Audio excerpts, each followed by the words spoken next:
Now, a few years ago, I was talking to someone who was involved in our network, Stop the War Coalition, who told me a story about, in his youth, he was involved in the struggle against the Vietnam War, the genocidal war the United States waged in Vietnam that left 4 million dead and 50,000 American soldiers dead. That was ultimately brought to an end by the resistance of the Vietnamese people, the global anti-war solidarity movement, and mutiny of the American Armed Forces, inflicting one of the biggest defeats on American imperialism in history.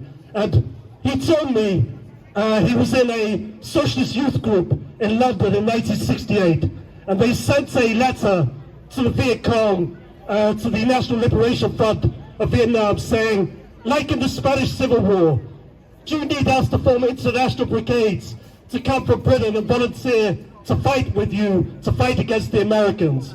And they said that 6 months later, they got a letter back from the National Liberation Front of Vietnam saying, thank you, young comrades, for your kind offer, but the best solidarity you can give us is to make the revolution in your own country. And I think that's what we need to do. We need to make the revolution in our own country. Because we live in, I think history has taken a very dark turn, not only internationally, but even in this country. If you spoke to my grandparents, they lived through World War II, a very terrible time when millions died, when there was the Holocaust. But into the 1950s, the post-war economic boom, most people in my grandparents' generation felt that the lives of their children would be much better than theirs.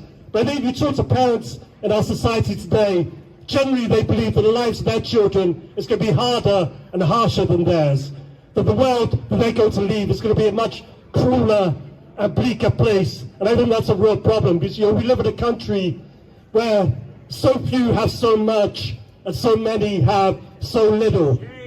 And we have really not been able to deliver the solidarity that we need to deliver to the people of Palestine, the people of Sudan and elsewhere, because the left in this country and internationally has not been strong enough.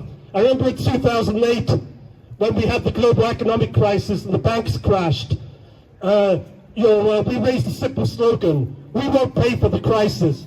And what do we mean by that? We meant in any crisis, in any economic crisis, be it the global banking crisis of 2008, be it the economic fallout of the pandemic, or the cost of living crisis, the question is who pays, both in this country and internationally. Do we pay in terms of cuts to our wages, cuts to our benefits, cuts to our pensions, cuts to our public services, rising bills, rising rents, rising prices? Or do we take the power and take the money